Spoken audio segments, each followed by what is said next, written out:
하나님께서 오늘 우리에게 주신 말씀은 사도행전 3장 1절부터 10절까지의 말씀입니다.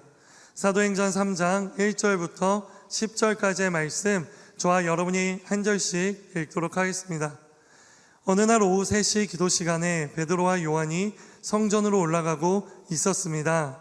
사람들이 태어나면서부터 걷지 못하는 사람을 메고 오는데 그들은 그가 성전에 들어가는 사람들에게 구걸할 수 있도록 아름다운 문이라는 성전문에 그를 날마다 앉혀 놓았습니다.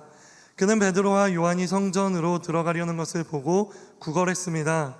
그러자 베드로가 요한과 함께 그를 주목하면서 우리를 보시오라고 말했습니다.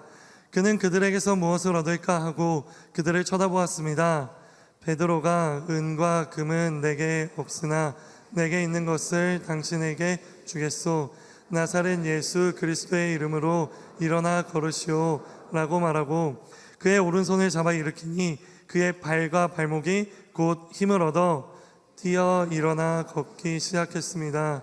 그는 걷기도 하고 뛰기도 하며 하나님을 찬미하면서 그들과 함께 성전으로 들어갔습니다. 모든 백성이 그가 걸어다니는 것과 하나님을 찬미함을 보고 그가 성전 아름다운 문에 앉아 구걸하던 바로 그 사람임을 알아보고 그에게 일어난 일로 인해 몹시 놀라며 이상하게 생각했습니다. 아멘. 이제 이 말씀을 가지고 이서준 목사님께서 말씀 전해 주시겠습니다.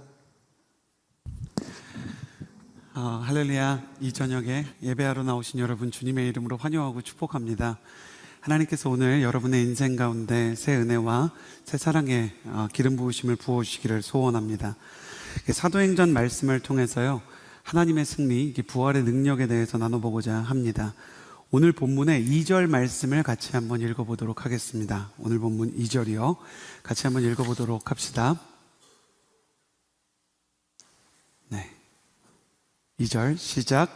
사람들이 태어나면서부터 걷지 못하는 사람을 메고 오는데 그들은 그가 성전에 들어가는 사람에게 구걸할 수 있도록 아름다운 문이라는 성전문에 그를 날마다 앉혀 놓았습니다. 아멘. 오늘 성경에 아름다운 문이라는 문이 나옵니다. 이 니카노르 게이트는 예루살렘 성전에 있는 모든 문 중에 제일 예쁜 문이에요. 그러니까 우리가 아름다운 건축물과 또 위대한 문화유산을 보기 위해서 많은 시간을 할애해서 시간을 쓰잖아요. 근데 예루살렘의 과거의 사람들이 그 성지순례를 갈 때 이 동쪽에 있는 미문, 니카노르 문을 꼭 보기를 원했다고 합니다. 요세푸스에 따르면 역사가인데요, 이 문은 최고의 재료였던 고린도의 황동으로 건축되었고 태양이 떠오르는 각도에 이 반사광을 다 맞춰가지고 계산한 거예요. 시간에 따라서 그 빛의 색깔과 문양이 달라지는 아름다운 문이었습니다. 문이 아름다운데 그 문 아래 그림자와 같이 주저앉아 있는 인생이 있었습니다. 성경은 그 아래 주저앉아 있는 이 안진뱅이가 날 때부터 걸을 수 없는 사람이었다고 이야기를 합니다. 사도행전 시대 때 나면서부터 장애를 가진 사람들은 온전하지 못한 사람으로 소위 분류돼서 성전 안으로 들어갈 수가 없는 겁니다. 이 사람은 매일매일 성전 미문 앞에 왔거든요. 그리고 이 미문에 딱 앉으면 이 미문 안으로는 못 들어가는 거예요. 그러니까 서빙고 온누리교회 공원까지는 들어올 수 있는데 1층 로비에 그 문을 통과하지 못하는 게 이 사람의 인생이었어요. 왜냐하면 그는 정결하지 않고 온전하지 않은 사람이었기 때문에. 그를 메고 오는 사람들이 안진뱅이를 미문 앞에 내려다 놓으면, 그리고 그 건장한 사람들은 자기들은 예배를 드리러 가는데 그 사람은 미문 밖에서 구걸을 해야 되는 사람인 거예요. 어제도 걸을 수 없었고 오늘도 걸을 수 없고 내일도 아마 걸을 수 없을 것 같은 인생. 그래서 걸을 수 없으니까 어제도 동냥을 하고 오늘도 빌어서 먹고 다음 날도 다른 사람들이 도와줘야만 인생이 영위가 가능할 것 같은 인생. 이런 절망적인 사람이 가지게 되는 감정은 뭐냐면 최대한 기대나 소망을 적게 가지는 거예요. 여러분, 여러분의 인생 가운데 기대나 소망이 요원하다는 느낌을 받아보셨어요? 그러니까 약간 마취가 된 것 같은 느낌으로 사는 거예요. 여러분, 치과 같은 데 가보면 형제들이 꼭 해보는 게 있는데 그 이렇게 마취되고 나면 입술도 마취되는 거 혹시 아세요? 그래서 물 먹어보면 물 막 새고, 형제들은 바보 멍청이처럼 그런 거 좋아해서, 그래서 이제 거울 앞에서 막 이렇게 물 이렇게 머금어 보고 흐르면 막 나 바보 된 것 같아 막 이런 거 좋아하고 막 그런 장면 쳐보거든요. 그것처럼 소망에 대한 감각이 완전히 멎어버린 거예요. 그래서 더 사랑하기도 쉽지 않고, 더 소망하기도 쉽지 않고, 더 기대하기도 쉽지 않아요. 그래서 그게 뭐가 대단해 라고 말하는 사람이 이 사람의 인생인 것입니다. 40년 동안 철저하게 응답받지 못했다라는 느낌을 가진 사람은 자기 인생의 기대나 소망에 대해서는 굉장한 낙심을 가지게 되는 거예요. 회복에 대한 기대를 가지는 것이 상처의 근거가 될 수 있고, 내일에 대한 소망을 품는 것이 오히려 불안의 씨앗이 되기 때문에 그는 그냥 남들이 들어가는 문 밖에 주저앉은 채 이소부화에 나오는 여우처럼 저 포도는 실 거야 라는 생각으로 오늘 예배는 별로 은혜가 없을 거야, 그러면서 그냥 거기 주저앉아 있었습니다. 제가 요즘에 날씨를 보니까 봄이 언제 오나 했더니 여름이 왔더라고요. 기분이 너무 안 좋은 거예요. 전 봄을 기다리고 있었거든요. 저희 아내가 제일 좋아하는 계절이라 봄이 오면 아내랑 같이 좋은 데를 다녀야지 했는데 주일날 갑자기 여름이 왔어요. 너무 마음이 안 좋아가지고 봄이 다 지나가 버렸네, 날씨가 이렇게 빨리 따뜻해지나 라는 생각을 했는데, 날씨가 봄이 되든 여름이 되든 마음이 겨울인 사람 오늘이 교회에도 많습니다. 아직 얼어붙어 있는 거예요. 소망이 아직 얼어붙어 있는 거예요. 기대가. 자, 이 인생 가운데에서 그는 군중 속에서 혼자 깡통 하나를 목에 메고 자기 인생의 겨울은 결코 지나가지 않을 거라는 굳은 마음으로 이 험한 운명을 받아들이기로 작정을 합니다. 그런데 이 사람에게 놀라운 일이 일어나기 시작합니다. 오늘 본문 1절의 말씀을 같이 한번 읽어보도록 하겠습니다. 1절, 부활의 능력이 이 사람을 어떻게 찾아오는가 함께 읽어보겠습니다. 시작. 어느 날 오후 3시 기도 시간에 베드로와 요한이 성전으로 올라가고 있었습니다. 여러분이 다 아시는 것처럼 이 안진뱅이는 베드로와 요한을 만나서요, 그래서 이 안진뱅이의 생활을 끝내게 되고, 그리고 주님께서 주시는 새로운 인생으로 일어나는 사람이 되죠. 근데 중요한 건 뭐냐면 이 안진뱅이는 그날 자기가 나을 것을 알지 못했습니다. 근데 이 안진뱅이가 모르는 건 그렇다 치고 안진뱅이를 고치러 오는 베드로와 요한도 모르는 거예요. 여러분, 우리가 영적인 습관을 가지고 예배의 자리를 지켜야 된다는 말을 하잖아요. 진짜 그래요. 하나님께서 언제 어떻게 일하실지 얘기를 안 해주시기 때문에 우리는 우리 인생에 항상 준비된 삶을 살아가야 하는 것입니다. 한 올림픽 선수가 이런 말을 했어요. 남들은 아무리 애를 써도 결과가 나오지 않는다고 금세 포기하는데 나는 9초를 뛰기 위해서 4년을 준비한다. 누가 한 얘기냐면 자메이카의 육상 선수 우사인 볼트가 한 말이에요. 언제 자신의 몸이 뛰어야 되는지 알지 못하기 때문에 항상 자기의 몸을 최선을 다하고, 그리고 준비된 사람으로서 훈련을 해야 된다는 거죠. 하나님께서 사도행전에서요, 여러분, 사도행전 2장에 성령이 임하시고 방언을 얘기하고 성령 충만은 이미 일어났어요. 그런데 그들을 통해서 이제 병자를 고치기 시작하고, 그들을 하나님께서 사도로 쓰시는 거예요. 제자가 아니라. 제자와 사도의 차이가 뭔지 아세요? 먼저는 성령을 받았다는 게 있을 거예요. 근데 더 중요한 차이가 있는데, 제자는 예수님께 배우는 사람이고요, 사도는 예수님처럼 쓰임을 받는 사람이에요. 그래서 우리가 사도행전을 읽으면 마치 예수님이 아직 세상에 계신 것처럼 느껴요. 왜냐하면 제자들이 예수님의 바톤을 받아서 성령님과 함께 예수님이 하는 일을 하는 거거든요. 그런데 이제 첫 번째 기적을 주실 거잖아요. 이 첫 번째 기적을 주실 때 예수님께서 제자들에게 무엇을 요구하셨는가? 알게 모르게. 그건 뭐냐면 기도의 습관을 요구하신 거예요. 그들이 기도의 자리에 가야 된다고 얘기하시는 겁니다. 예수님은 부활을 경험한 제자들을 가장 먼저 여기서 바꾸셨어요. 가슴에 손을 얹고 저를 따라해 주시겠어요? 부활을 경험한 제자들은 기도의 수준이 달라졌습니다. 기도의 수준이 달라지는 겁니다. 베드로와 요한이요, 오후 3시 기도 시간에 기도하러 성전에 갔대요. 여러분, 교회에 많은 거 하러 갈 수 있어요. 교회 사람을 만나러도 갈 수 있고, 1대1을 하면서 커피를 마시는 것도 할 수 있고, 또 선교를 하고 복음을 전하는 것도 다 좋은 겁니다. 근데 주님께서 교회에 대해서 이야기한, 주님이 직접 정의한 교회의 정의는 딱 2가지예요. 교회라는 단어, 에클레시아, 부름받은 사람들의 모임. 2번째는 내 집은 뭐라 그랬어요? 뭐 하는 집이다? 기도하는 집이다. 그래서 우리가 교회를 올 때는, 우리가 예배를 드리러 올 때는 기도하러 오는 것을 주님께서 기뻐하신다는 것을 알아야 된다는 것입니다. 여러분 기억하십시오. 나는 여러분이 교회에 올 때 기도하러 오기를 예수님의 이름으로 축복합니다. 나는 여러분이 교회에 왔을 때 기도가 되기를 예수님의 이름으로 축복합니다. 나는 여러분이 기도할 때 하나님의 능력을 경험하게 되기를 예수님의 이름으로 축복합니다. 하나님은요, 하나님 앞에 무릎 꿇는 사람을 세상 앞에 무릎 꿇지 않게 하십니다. 성령 충만한 사람은 기도의 수준부터 변하는 거예요. 근데 기도의 수준이 변해야 되잖아요. 주님께서 그것을 원하셨어요. 그래서 하신 게 뭐냐면 제 오후 3시 기도 시간에 그들에게 기도의 시간을 주셨고 훈련의 시간을 주시고 그들이 참여할 수 있는 습관을 만들어 주셨어요. 여러분, 대학 청년부 11개 공동체가 뭐 하는 것 같으세요? 허브 공동체나 폴투나 하늘과 같은 대학부, SNS나 여호수아나 CH나 길과 같은 공동체, 또 W나 J4U나 혹은 갈렙과 같은 공동체, 여호수아와 같은 공동체에서 뭐 하는 것 같습니까? 기도의 습관을 만들 수 있는 자리들을 다 만들어줍니다. 기도의 습관 만드는 자리 없었던 것 같은데요? 어린 양을 바라보라. 40일 새벽 기도 끝나면 여러분 다 이거 기도의 가스라이팅이에요. 여러분 40일에서 끝날 것 같죠? 그 다음에는 뭔가 또 기도의 무브먼트가 있을 거예요. 그 다음에는 21일 기도도 있을 거고 수련회를 위한 중보 기도도 있을 거고 금요일날 기도도 있을 거고, 이게 말만 특별 기도해야지 전혀 특별하지 않게 평생 기도해야 되는 플랫폼들을 만드는 거예요.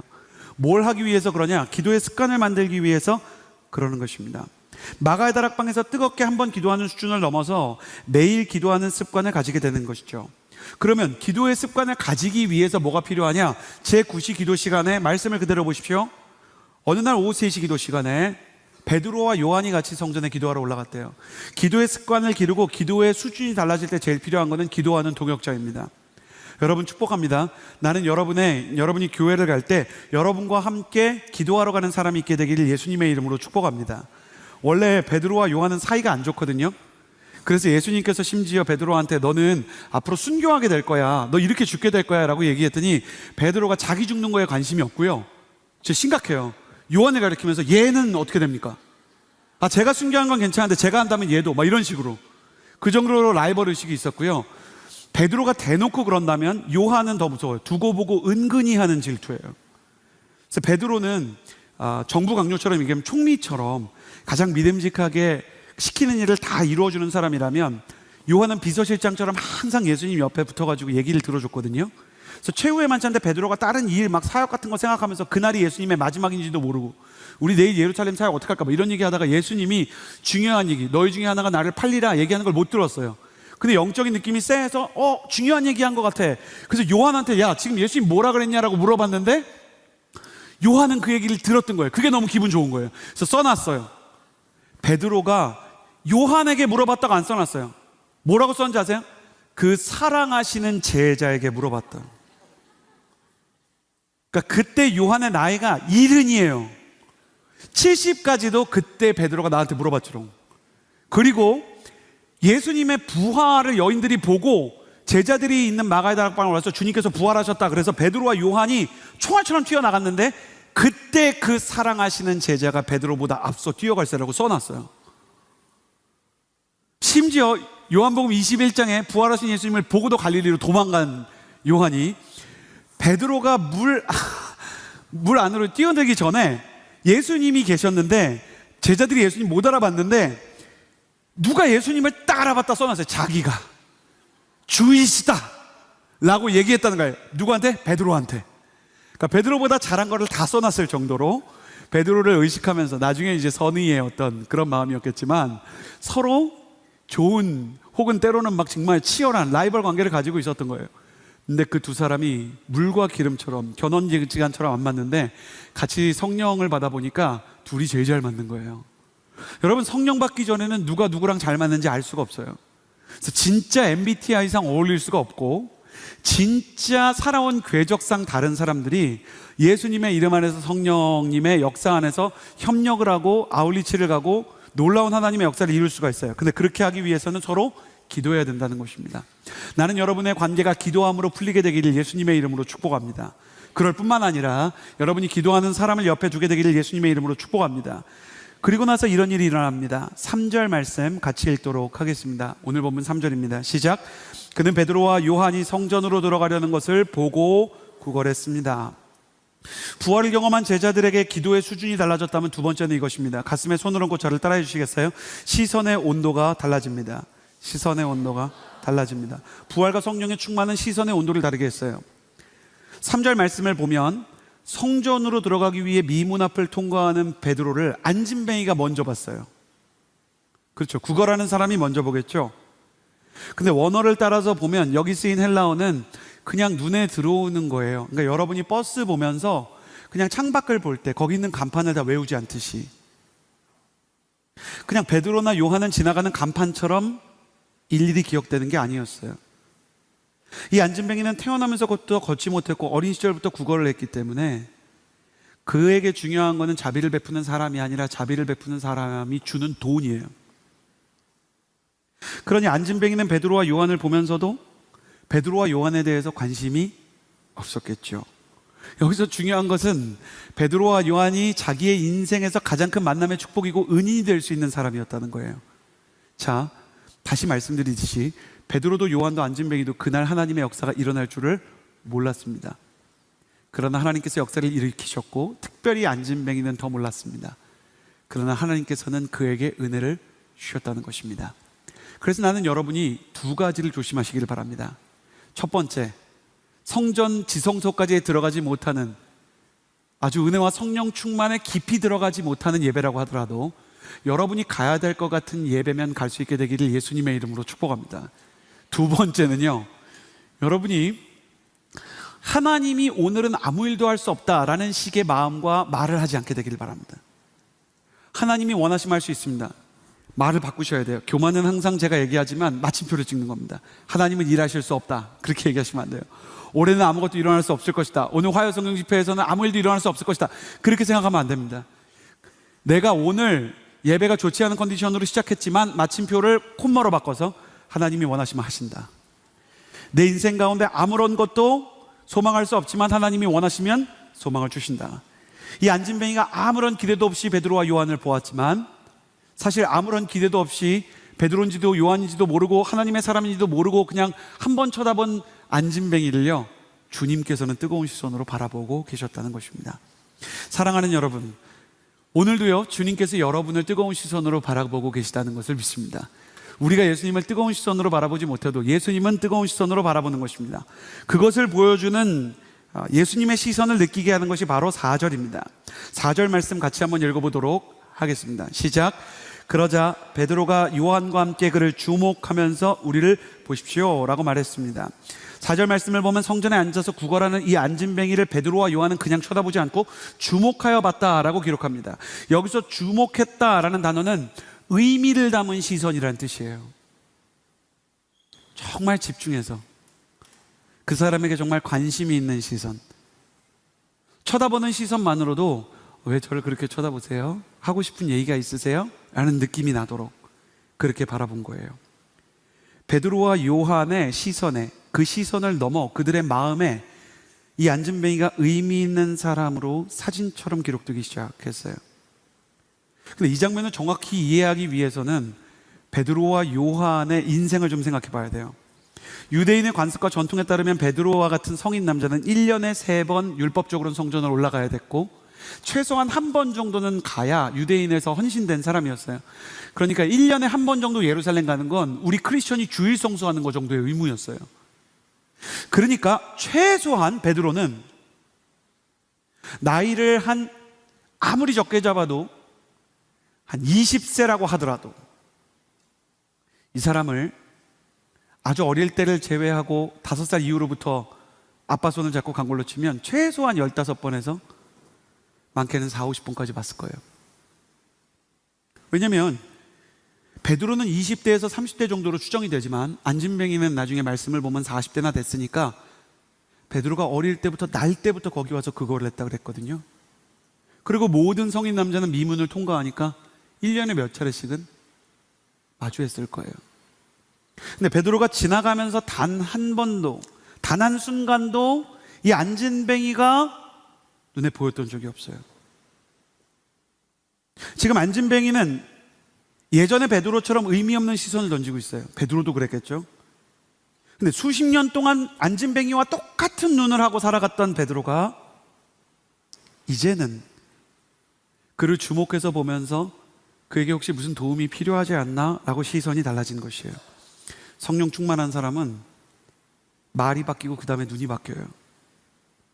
사도행전 2장을 보니까요, 사도행전 2장에 성령님이 임하실 때 방언을 말하는데, 여러분, 방언을 말하는 것은 그 자체로 중요한 게 아니고 그거보다 더 중요한 것은 성령께서 말하게 하심을 따라서 기도를 했다는 거예요. 나는 여러분이 기도할 때 성령께서 말하게 하심을 따라 기도하게 되기를 예수님의 이름으로 축복합니다.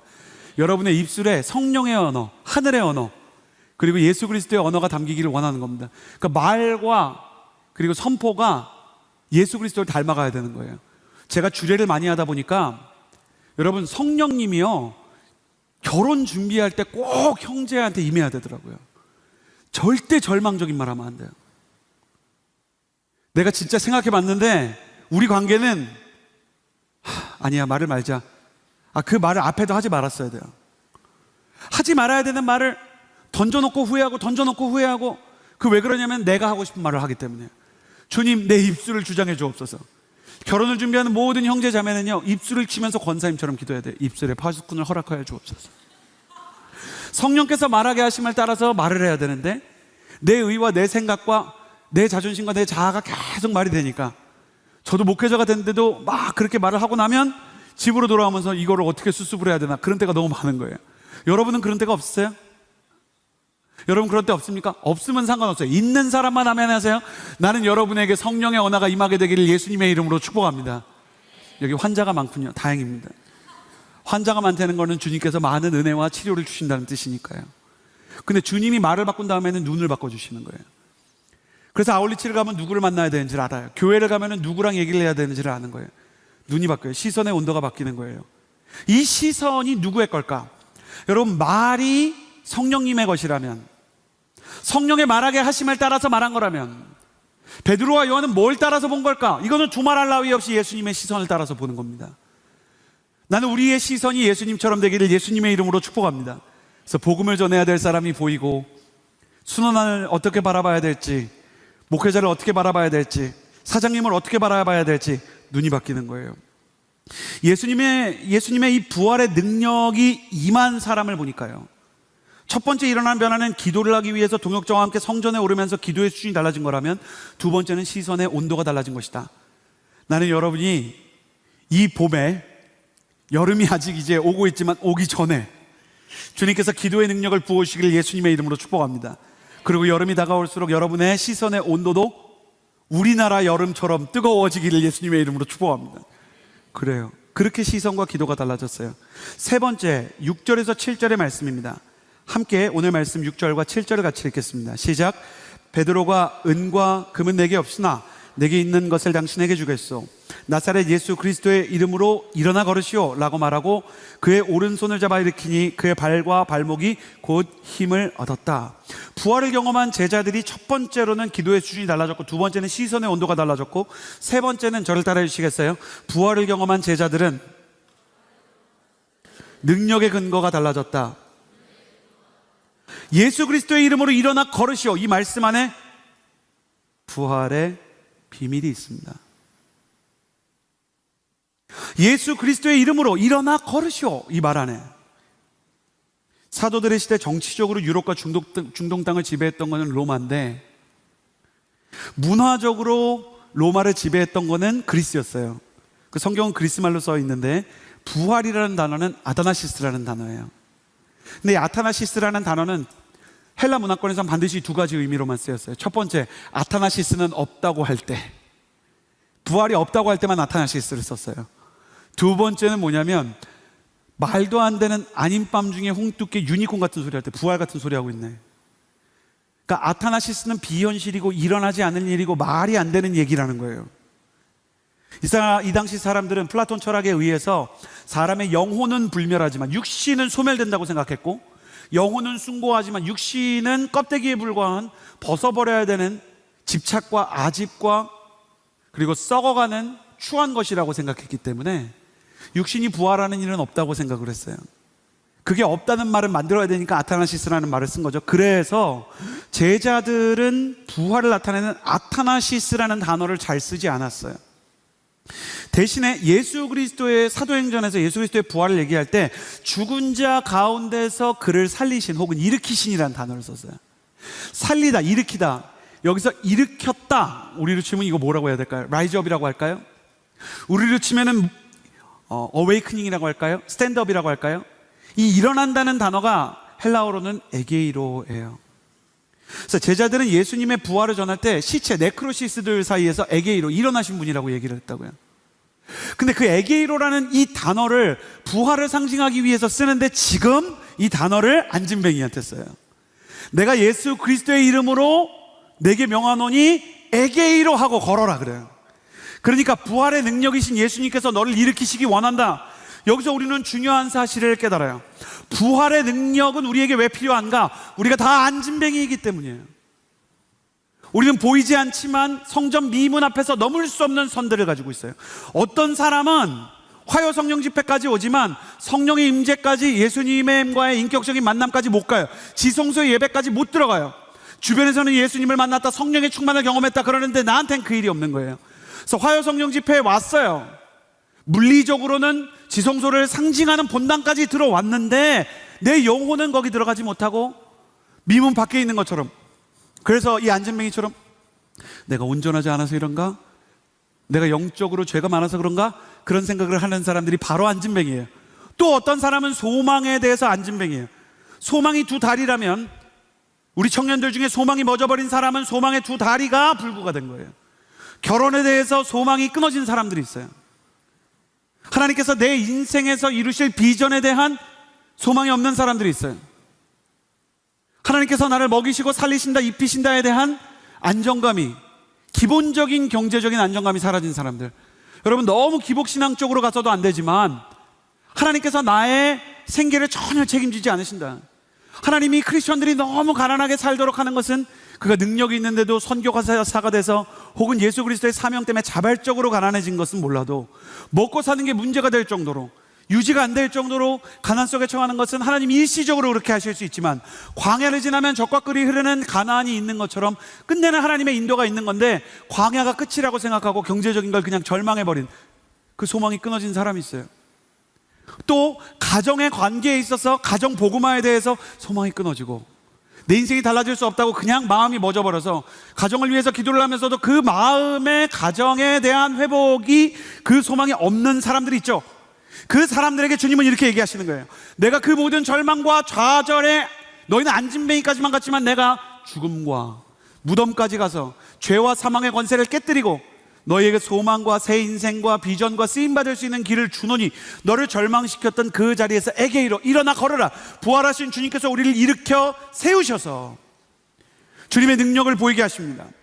처음에는 이 안진뱅이처럼 질병이 났거나 아니면 우리 인생의 결혼의 문제나 아니면 우리가 기도하는 어떤 것들이 풀려지게 될 수 있죠. 근데 이 안진뱅이가 그 다음에 한 일을 보면 그 튼튼해진 두 다리로 그 사람이 뭘 하느냐? 주님을 높이고 주님께 쓰임받죠. 그래요. 그런 거예요. 주님이 처음에는 물질을 주셔서 물질 때문에 기도했지만 물질의 문제가 해결되면서 다른 사람들을 돕기 시작하는 하나님의 손길로 쓰임받기 시작하고, 나는 여러분을 축복합니다. 여러분이 지금 경제적인 궁핍함 속에 있더라도 주님이 은혜를 주셔서 선교사를 후원하고 그리고 산불이 난 지역들을 후원하고 가난한 사람들을 도울 수 있는, 남에게 꾸어주고 도와주고 남들을 세워줄지언정 너무 줄여서 죽지 않는 은혜와 축복과 공급을 경험하게 되기를 예수님의 이름으로 축복합니다. 주님께서 우리가 누굴 도와주시는 걸 너무 좋아하시는 거예요. 또 건강의 문제를 해결하셔서 이 안진뱅이처럼 뛰게 하시고, 그리고 결혼의 문제를 해결해 주셔서 믿음의 가정을 세운 이후에 그 가정을 통해서 복음의 역사를 확장시키시는 뜻들이 있는 거예요. 예수님의 부활은 피상적이고 신화적이고 영적인 세계에서만 우리와 동떨어진 사건이 아니고 시체와 절망과 현실 속에서 선을 넘을 수 없는 사람들에게 선을 넘게 하시기 위해 주님께서 주신 거예요. 죄의 선을 넘고 절망의 선을 넘고, 그 죄와 절망의 선을 넘고 나서는 안진뱅이처럼 지성소로 들어가 하나님과의 관계가 회복되고 하나님께 쓰임을 받고 복음을 전하고 주님께서 생명을 살리는데 쓰시는 사람으로 변화시키기 위해서 이 안진뱅이에게 에게이로라는 표현을 주셨다는 것입니다. 나는 여러분의 인생 가운데 이 에게이로 부활의 주님의 능력이 임하게 되기를 예수님의 이름으로 축복합니다. 우리가 온 마음으로 그분의 부활의 능력을 사모할 때 우리가 절대로 넘을 수 없을 것이라고 생각했던 선들이 돌파 가능한 영역으로 바뀌게 될 것입니다. 오랫동안 여러분에게 기도 제목이 되었던 것들, 반드시 넘어야 되는 선들, 특별히 우울증의 선과 탈진의 선과 절망과 좌절과 상처의 선, 자기 연민의 선을 뛰어넘는 은혜가, 그 역사가 일어나게 될지어다. 에게이로의 역사가 여러분에게도 일어나서요, 여러분도 마치 이어달리기처럼 혹은 얼음땡처럼 다른 사람의 손을 붙잡고 언젠가 내가 예수 그리스도의 이름을 경험했으니 당신도 에게이로 일어나시오 라고 일으키는 역사가 있게 되기를 예수님의 이름으로 축복합니다. 그리고 나서요, 이 부활을 경험한 제자들의 마지막 모습을 보면, 이 제자들로 인해서 낳은 이 안진뱅이의 모습을 보면 이 부활의 능력이 더 잘 드러나요. 8절서부터 10절까지의 말씀을 같이 읽어봅시다. 함께 읽겠습니다. 시작. 뛰어 일어나 걷기 시작했습니다. 그는 걷기도 하고 뛰기도 하며 하나님을 찬미하면서 그들과 함께 성전으로 들어갔습니다. 모든 백성이 그가 걸어다니는 것과 하나님께 찬미함을 보고 그가 성전 아름다운 문에 앉아 구걸하던 바로 그 사람임을 알아보고 그에게 일어난 일로 인해 몹시 놀라며 이상하게 생각했습니다. 부활을 경험한 이 제자들을 보면요, 마지막으로 나누고 싶은 것은 인생의 수준이 달라진다는 거예요. 이 안진뱅이에 대한 이 표현을 보면 표현이 재밌어요. 뛰어서서 걷기 시작했다. 그래서 여기서 뛴다는 것은 달리기를 말하는 게 아니라 이렇게 점프를 한 거예요. 뛰어서 선 다음에 걸었대요. 그러니까 제가 몸으로 보여드릴게요. 이게 어떻게 한 거냐면 이 사람이 갑자기 확 뛰더니 선 다음에 걸은 거예요. 그래가지고 존경하는 목사님 중에 한 분이 이게 이상하다는 거예요. 사람이 일어선 다음에 걷다가 뛰어봐야 되는 거 아닌가. 근데 말씀을 묵상해 보니까 이해가 되더래요. 발바닥과 복숭아뼈가 상해서 일어난다는 감각을 전혀 모르는 이 사람에게 치유의 능력이 확 들어가 버린 거예요. 너무 충격적으로 들어가 보니까 이 사람이 다리를 쓰는 법을 몰라갖고 일어나는 걸 넘어갖고 확 뛰어버린 거예요. 갑자기 힘이 생기니까. 그리고 서서라는 단어에 아마도 상당한 시간이 있을 거예요. 얼마나 황당했을까, 일어서서. 일단 뛰어서 갑자기 스프링처럼 뛰어갖고 딱 섰는데 고민되지 않았을까요? 한 걸음을 내딛는 게 그 사람한테 얼마나 긴장됐을까요? 저는 이 장면을 생각해봐요. 그리고 이 사람이 이렇게 서 있는 장면을 생각해봐요. 저라면은 그 다음에 발걸음을 이렇게 쉽게 못 뛰었을 것 같아요. 근데 뛰어서 선 다음에 시간이 지나 이 사람이 한 걸음을 떼는 장면을 생각해 보세요. 그 사람이 울지 않았을까요? 그 사람의 눈에서 정말 눈물이 흘러나오고 입에서는 할렐루야가 연신 터져 나오지 않았을까요? 그 사람의 할렐루야는 할렐루야 이런 게 아니었을 거예요. 처음엔 나지막히 그냥 할렐루야. 걸으면서도 무서웠을 거야. 안 그랬을까요? 다시 주저앉으면 어떡하지? 이게 잠깐 이런 거면 어떡하지? 근데 이 사람이 걷다가 걸으면서 뭐가 생겨요? 믿음이 생기는 거예요. 저는 이 장면을 생각하면서 제 내면의 흐름은 이래요. 진짜 어떤 사람이 예수님을 만나서 부활의 능력을 경험하면 첫 번째는 뛰는 것 같은 충격이에요. 그 다음에는 서서 두려워해요. 내가 진짜 예수님 만난 게 맞은가? 내가 이게 제대로 갈 수 있을까? 근데 한 걸음씩 가요. 그래서 이런 사람들은요, 이렇게 서가지고 수련회 갈 때 한 걸음을 이렇게 못 가고 수련회 갈 때 이렇게 가죠. 가도 되나? 아울리치 갈 때 난 더운 나라 싫은데, 그리고 막 이렇게 해보는 거죠. 근데 그렇게 하다가 그 사람이 걷기 시작하면서 그 사람의 마음 가운데 두려움을 넘어서는 뭐가 와요? 믿음이 오는 거예요. 근데 믿음이 다가 아니에요. 믿음이 다가 아니에요. 우리의 신앙생활의 끝은 믿음이 아니더라고요. 그럼 이 사람이 충격을 받고 이 사람이 두려움 속에서 믿음을 갖고 걷기 시작하는데 그 다음에는 뭐냐? 그리고 이 사람이 뛰어서 놀면서 춤을 추고 찬양을 하는데 이 단계는 뭐냐면, 자, 뛰는 충격에서, 서 있는 두려움에서, 믿음의 발걸음에서 그 다음에는 기쁨의 춤을 추는 거예요.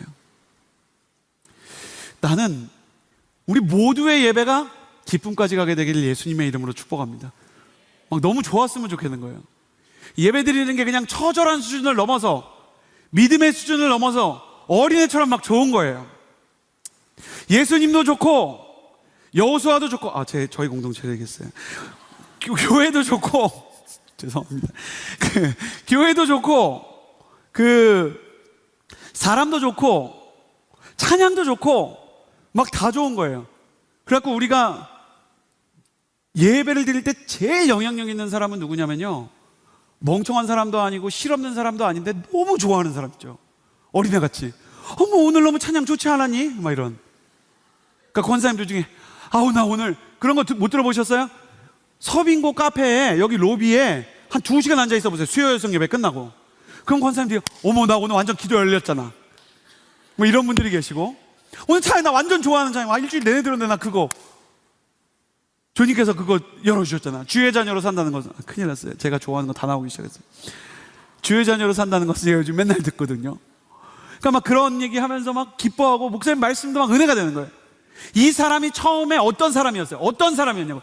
이 사람이 냉소적인 사람이었다니까요. 이 사람이 절망에 대해서, 소망에 대해서 뭐 오늘 대단한 일 있냐? 뭐 그 대단한 일이라고 그렇게 말하냐? 라고 말하던 사람이 예배 드리면서 좋아지는 거예요. 내가 맨날 화성 오면은 찬양팀을 축복해갖고, 목사님, 어떤 찬양팀이 나한테 물어봤어요. 목사님, 찬양팀에 문제가 있다고 생각하세요? 난 그렇진 않아요. 근데 왜 그렇게 축복을 하냐면, 생각해보세요. 화요일에 한 달에 한 번, 2번씩 와가지고 이거 찬양 섬기는 게 힘든 일이에요. 연습도 막 4시, 5시 할 때가 있거든요. 그러면 제일 은혜 받아야 되는 사람 누구예요? 미안합니다. 여러분 은혜 받아야죠. 근데 난 찬양팀 은혜 받으면 좋겠는 거예요. 찬양팀이 제일 힘이 있을 때는 언제예요? 찬양하는 게 좋을 때, 어린아이같이 좋을 때. 설교자가 제일 힘이 있을 때는 언제예요? 예수님이 좋을 때, 자기가 말씀을 좋아할 때. 그렇죠? 순장이 막 순모임이 기다려주고, 아울리치 팀장이 막 아울리치가 기다려주고, 원래 안 그러던 사람이라는 거예요. 그런데 이 사람이 뛰는 충격과 서 있는 두려움과 믿음의 발걸음을 가다 보니까, 이게 가다 보니까 기쁨이 되는 거예요. 여러분 믿음 있습니까? 그러면 기쁨을 향해서 나아가십시오. 예수님을 좋아하고 사랑하고 예배하는 감격과 기쁨과 즐거움을 달라고 기도하세요.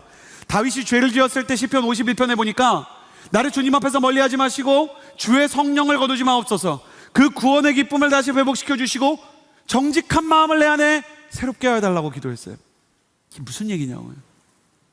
예수님을 너무 기뻐하고 좋아하는 마음이 그 마음 안에 생겨나게 된 거예요. 이 사람은 정말 눈물과 미소가 구분이 안 되는 예배를 드렸을 거예요. 너무 좋으면서도 너무 눈물이 나고, 지나간 세월에 대한 그 한과 회한과 아픔이 스쳐 지나가면서도 동시에 너무 감격이 되고, 이거 무슨 오미자차 마냥 인생의 정말 모든 감정들과 선한 것들이 우울증이나 공황장애나 절망의 자리에 앉아있을 때 겨울처럼 느껴지는 게 아니라 봄처럼 형형색색으로 분명한 색으로 비비드하게 느껴졌을 거예요. 말라기 4장 2절에는 그러나 내 이름을 경외하는 너희에게는 의의 태양이 떠올라서 그 광선으로 치료할 것이다. 그리고 너희는 외양간에서 풀려난 송아지처럼 펄쩍펄쩍 뛸 것이다. 이렇게 얘기하는 거예요. 난 여러분이 뛰는 모습을 보게 되기를 예수님의 이름으로 축복합니다. 여러분이 뛰고 춤추는 모습을 보고 여러분의 순원이 충격받게 되기를 바랍니다. 우리 순장님이 미쳤어요. 우리 목사님이 미쳤어요. 신앙생활 하는 게 너무 좋고 기도하는 게 너무 좋아서 가슴이 벅차서 지금도 빨리 기도하고 싶다. 내가 기도 시작 요이 땅 하면 나 일어나서 두 손 들고 기도하리라. 나는 여러분에게 이런 영적인 흥분이 일어나게 되기를 바랍니다. 기쁨을 상실한 여러분이요, 행복을 포기한 여러분이요, 절망에 적응한 여러분이요, 그런 영적인 미니멀 라이프는 사도행전에 기록되어 있지 않은 거예요. 이것도 최선이라고 적당히 위로하고 타협하고 살아가지 마세요. 겨울은 지나가고 봄이 오듯이 여러분에게 다시 기쁨과 감격과 충만이 찾아오게 될 것입니다. 당신이 춤출 날이 올 것입니다. 그냥 종교의 선이 아니라 진짜 예배의 지성소로 들어가게 될 것입니다. 여러분이 절망의 선을 넘게 될 것을 믿습니다. 할렐루야. 여러분이 상처의 선도 뛰어넘게 될 것입니다. 여러분이 의심과 시니컬함과 모든 무감각함의 선을 넘어서 주님 앞에서 어린아이처럼 뛰는 거룩한 역사가 일어나게 되기를 주님의 이름으로 축복합니다. 기쁜 사람 일어나지 마시고요, 난 기뻐야 될 것 같다 싶은 사람 일어나 보세요. 제가 항상 얘기하지만 전 일어나 있어요. 나는 기뻐야 될 것 같다. 예배 드리는 게, 난 기도하는 게 좀 행복해야 될 것 같네. 예수님을 믿는데 믿는 걸 넘어가야 될 것 같아. 이렇게 걷는 게 아니라 막 뛰고 막 정말 주님이 너무 좋고. 제가 얼마나 용기를 내고 있는지 모르시죠? 저희 아내가 연기하지 말라고 그렇게 얘기했는데 여러분이랑 저랑 같이 예배 드리는데 뭐를 못하겠어요? 예수님이 정말 기뻐하시는 그 춤과 그 영혼의 기쁨이 여러분 안에서 회복되기를 원하는 거예요. 시니컬한 거 내려놓으세요. 나는 아직 절망의 선 넘어가지를 못하고 있다. 일어나세요. 내가 여러분한테 믿음 가지라고 얘기하는 게 아닙니다. 기뻐하라고 말하는 게 아니에요. 나한테는 절망이 있어요. 나한테는 겨울이 있어요. 그 사람들이 일어나세요. 내 인생 가운데 안진뱅이와 같이 보이지 않는 절망의 선들이 있다고 생각하는 사람들이 일어나서 기도하는 거예요. 두 손을 하늘로 향하여 들고 기도하며 나아갈 때 매우 단순하고 매우 절실하고 매우 진실한 기도 제목으로 기도하기를 원합니다. 두 손 하늘로 들까요? 그리고 기도하는 거예요. 주님, 내가 주님이 너무 좋아서 기쁨의 춤을 추게 하여 주옵소서. 내 인생의 희노애락이 희미해지고 내 인생에 정말 주님을 향한 마음이 찬양의 감격과 말씀의 간격이 희미해질 때 주님, 내 손을 붙잡아 일으켜 주옵소서. 우리가 두 손을 듭니다. 주님, 보이지 않는 성령의 손으로 애게이로 일으켜 주셔서 뛰게 하시고 서게 하시고 걷게 하시고 춤추게 하여 주옵소서. 우리 그렇게 주님께 영원한 기쁨을 구하며 주여 한번 부르짖고 기도하겠습니다. 주여.